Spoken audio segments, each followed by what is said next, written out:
Katiola, lutte contre l'insécurité, le conseil régional vient de remettre un important lot de matériel à la police et à la gendarmerie. Mankono, les populations poussent un ouf de soulagement après la connexion de leur village au réseau électrique national et l'installation du chef de canton de Marandala. Lutte contre la fièvre Ebola, les agents des eaux et forêts viennent de mettre la main sur une importante quantité de viande de brousse à Brobo. Bonsoir à toutes, bonsoir à tous, bienvenue dans cette édition. En vue d'améliorer les conditions de travail des forces de sécurité basées à Katiola, le conseil régional du Hambol a offert du matériel de travail à ces forces afin de lutter efficacement contre les personnes sans foi ni loi qui troublent la quiétude des honnêtes citoyens.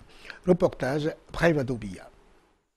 Le président du conseil régional du Hambol a remis 2 grosses motos tout-terrain, 3 ordinateurs, 5 paires d'appareils de communication et de transmission, 3 imprimantes, 3 onduleurs et 2 appareils photo numériques à la gendarmerie et la police de Katiola. Ces dons d'une valeur de 6 millions de francs CFA vont permettre aux forces de l'ordre de traquer les délinquants et les coupeurs de route qui sévissent en ce moment dans la région du Hambol. Nos régions étaient victimes de l'insécurité et donc nous avons estimé qu'il fallait aider nos forces de l'ordre pour sécuriser la région. Parce que sans la sécurité, il n'y a pas de développement. Et il faut noter que cette remise de matériel s'est faite en présence du secrétaire général 1 de la préfecture de Katiola, Bagbe Gue Gilbert, du maire de la commune de Katiola, Thomas Camara, et des premiers responsables de la sécurité, le commandant de la compagnie de gendarmerie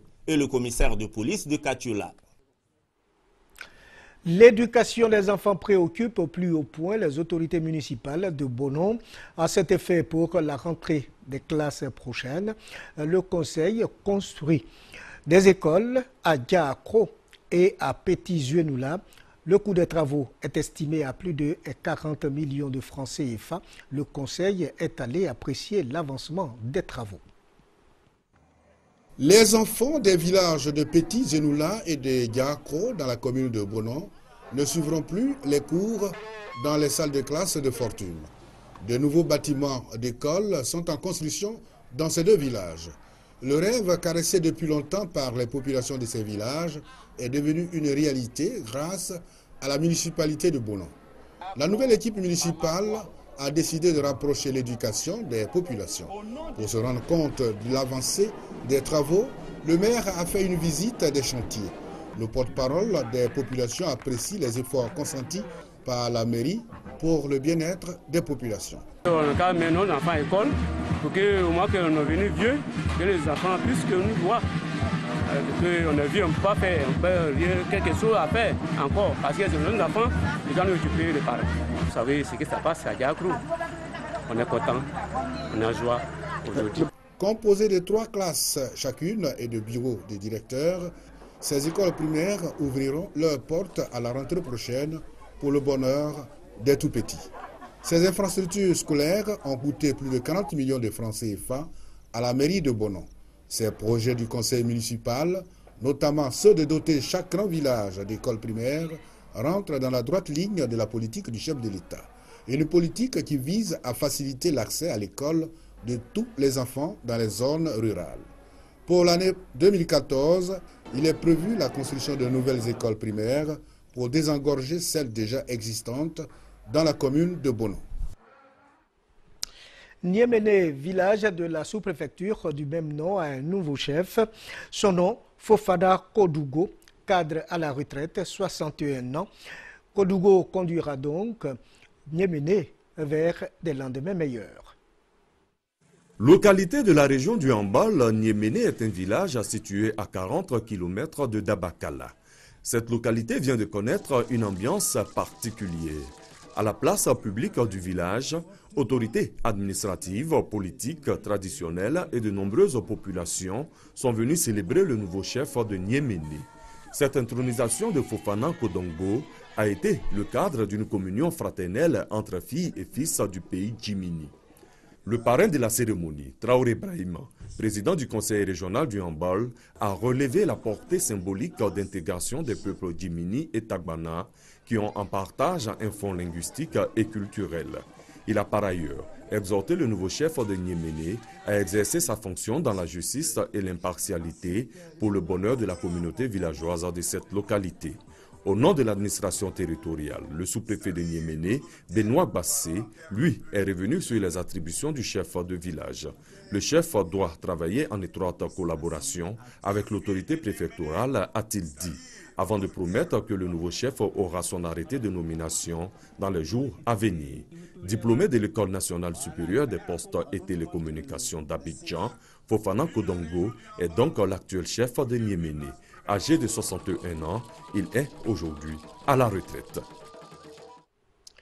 Double cérémonie à Marandala, c'est dans la région de Mankono. Ce village est désormais connecté au réseau électrique national et a vu l'installation de son nouveau chef. Cela a donné lieu à une très belle fête. C'était en présence du ministre Dosso Moussa qui a appelé les populations de Marandala à l'union et à la cohabitation pacifique. On retrouve Kader Sogodogo. Marandala, localité située à 60 km de Mankono, est en fête. Cette sous-préfecture vient d'être connectée au réseau électrique national et installe également son chef de canton, Tioté Kambo. Au cours de cette double cérémonie, Dosso Moussa, ministre d'État, ministre de l'Emploi, des Affaires sociales et de la formation professionnelle, a demandé aux populations de s'unir autour du président de la République, Alassane Ouattara, pour une Côte d'Ivoire forte et résolument tournée vers son développement. Aussi, selon le ministre d'État, c'est dans l'union que les fils et filles de cette localité pourront développer la région du Béré. Il a par la suite demandé à ses parents de scolariser leurs enfants et de s'inscrire dans la politique éducative que mène le gouvernement de Côte d'Ivoire. Si nous voulons poursuivre le programme d'électrification villageoise, les populations doivent comprendre que, en même temps qu'on vous donne de l'électricité, faites en sorte d'acquitter vos factures pour que tous ceux qui n'ont pas encore reçu l'électricité qui puissent l'avoir au même rythme. Saluant les efforts faits par le chef de l'État et son gouvernement en faveur des populations ivoiriennes, les populations de Marandala ont émis plusieurs doléances, à savoir la construction d'écoles primaires et secondaires, la création d'unités de transformation de coton et de l'anacade, la réhabilitation des routes et la construction d'un château d'eau ainsi que d'un marché. Le ministre d'État Dosso Moussa a promis aux populations de mener des démarches auprès du gouvernement pour satisfaire ces différentes doléances. Marandala est une sous-préfecture qui regroupe 24 villages et compte plus de 300 000 habitants. Un peu plus au nord de la Côte d'Ivoire, le mérite des femmes du département de Ouangolo-Dougou reconnu. Une journée d'hommage et de reconnaissance a donc été organisée à cet effet. Distribution de prix et prestations d'artistes ont constitué d'autres temps forts de cette cérémonie du mérite. On retrouve notre reporter Kader Sogodogo. Elles sont régulièrement à la tâche pour soutenir leur famille. En ville comme au village, ménagères ou employées, elles, ce sont les femmes. Ces femmes qui apportent leur contribution quasi quotidienne au développement de leur localité. Du côté de Ouangolo-Dougou, la ville aux deux frontières, les cadres sont reconnaissants pour tous ces efforts. Ainsi, une journée leur a été dédiée et a rassemblé à la place de l'indépendance de la localité du beau monde. Plusieurs intervenants ont salué et loué la bravoure des femmes. Parmi eux, l'initiateur et parrain de cette journée, Traoré Drissa, opérateur économique. Vous êtes restés debout aux côtés des hommes avec pour objectif principal la survie de la famille. Vous avez été de tous les combats qui s'appellent éducation, formation, santé, économie, culture, que sais-je encore. 300 femmes ont reçu autant de complets de pagne. Un geste très apprécié par les bénéficiaires. Nous sommes honorés par ce acte de ce matin et sommes convaincus par ce geste fort que la place que nous recherchions auprès de vous les hommes est désormais un acquis. Venus d'Abidjan pour apporter leur soutien à leurs sœurs de Ouangolo-Dougou, les artistes Mawa Traoré et Mamaté ont su faire apprécier leur talent du reste reconnu dans le monde entier.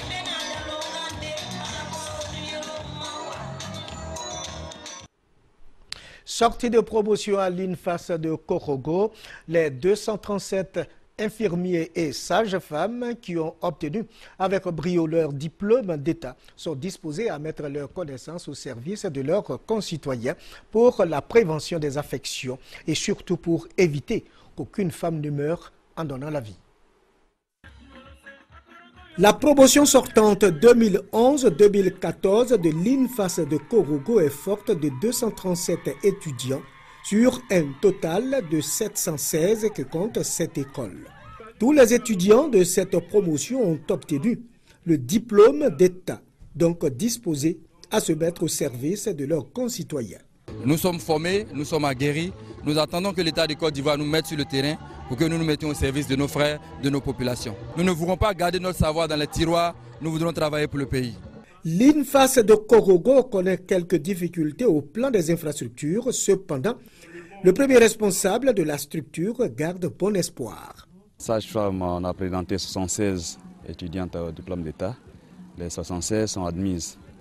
Côté infirmier, 119 présentés, les 119 sont admis.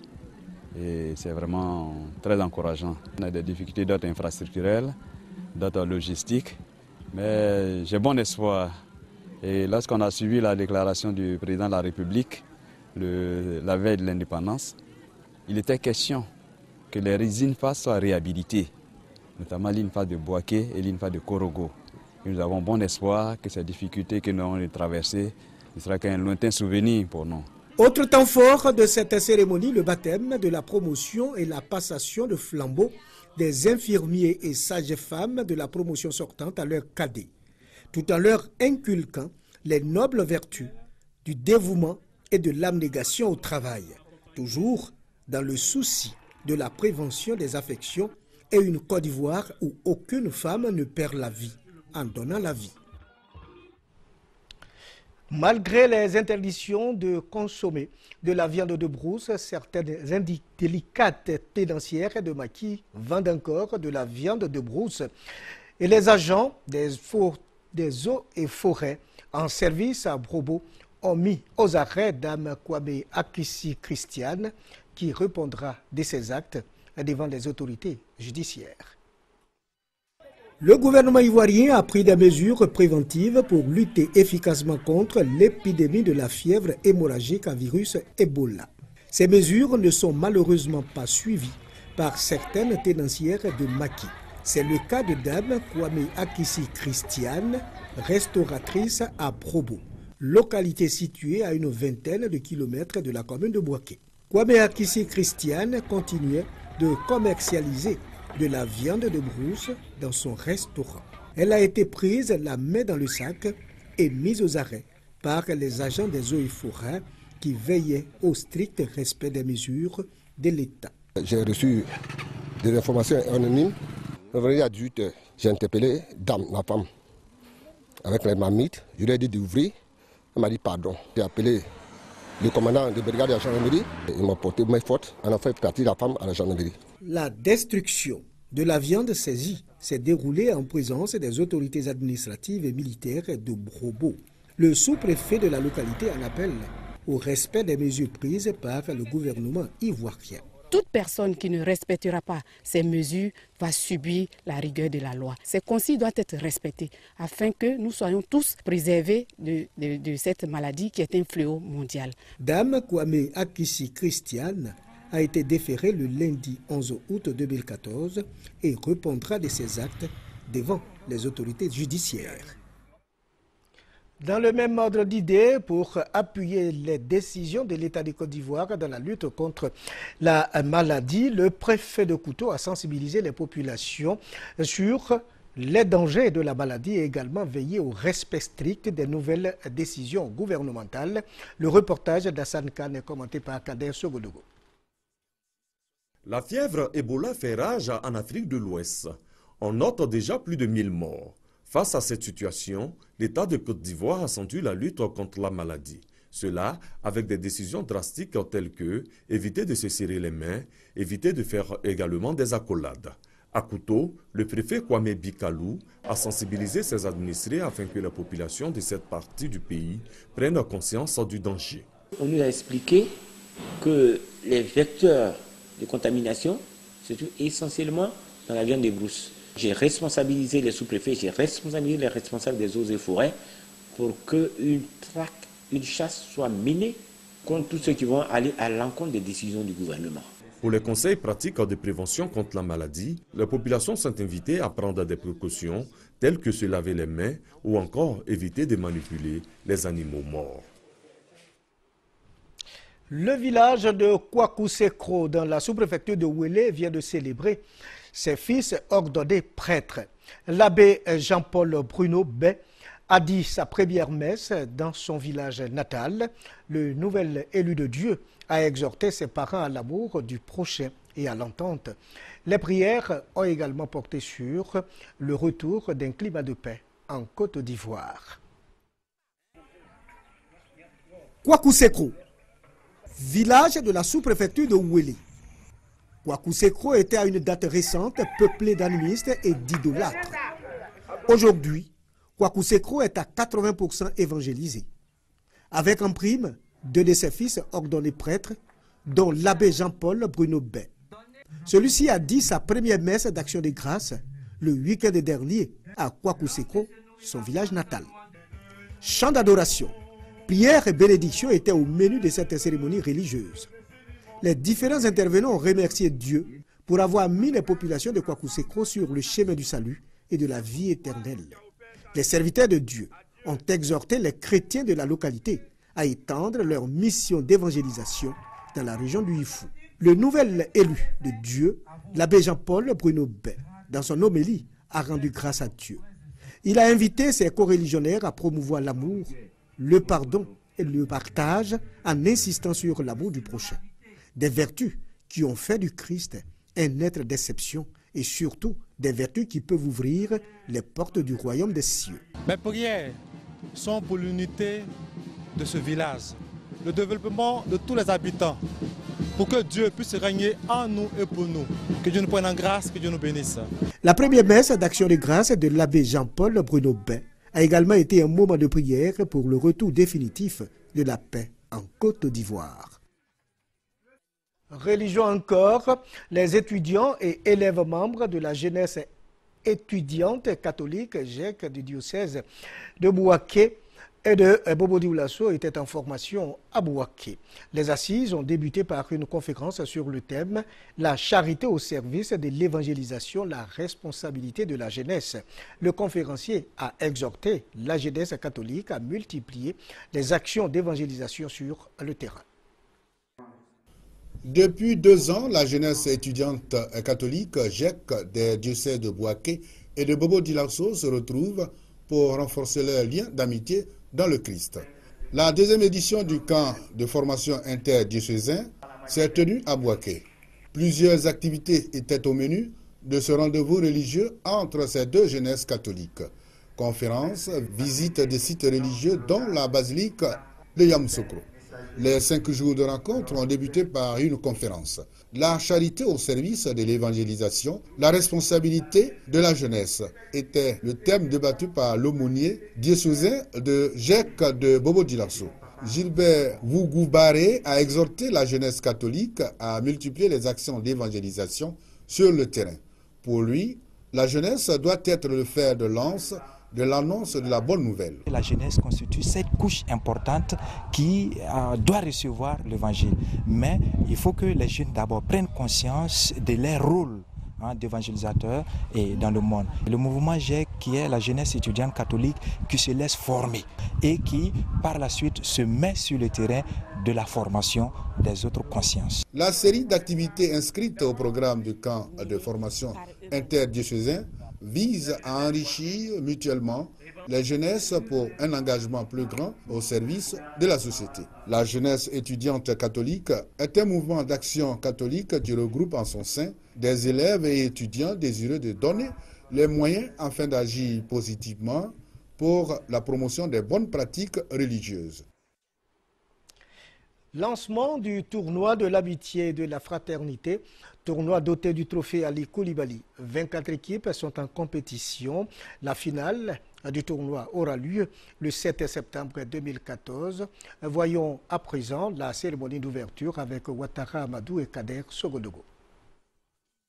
Pour cette troisième édition du tournoi de l'amitié et de la fraternité doté du trophée Ali Koulibaly, ministre de l'intégration africaine et des Ivoiriens de l'extérieur, ce sont 24 équipes qui vont à la conquête de Dame Coupe. Ces équipes sont issues de 3 sous-préfectures, Boniéré-Dougou, Fumbolo et bien entendu Niéméné. En match d'ouverture de ce tournoi, le FC Espoir de Niéméné en jaune recevait Diongoso en violet. À la première minute de jeu, les visiteurs manquent de peu de marquer. Ils maintiennent la pression sur leur tuteur de Niéméné jusqu'à la fin du premier quart d'heure. Ces ratés vont coûter cher à l'équipe de Diongoso. Elle va encaisser un but à la 20e minute. C'est une réussite de Karim Koulibaly du FC Espoir de Niéméné. Ce but a du coup coupé le souffle à Diongoso. Dominé, Diongoso encaissera 5 autres buts. Score final de cette rencontre sportive, 6-0 en faveur du FC Espoir de Niéméné. La grande finale du tournoi de l'amitié et de la fraternité doté du trophée Ali Koulibaly est prévue pour le 7 septembre prochain. Vous pouvez revoir ce journal sur la page internet de RTI Bouaké, www.rti.ci, aussi sur la page Facebook www.facebook.com/RTI Bouaké. C'est la fin de cette édition. Merci de nous avoir suivis. Au revoir et à très bientôt.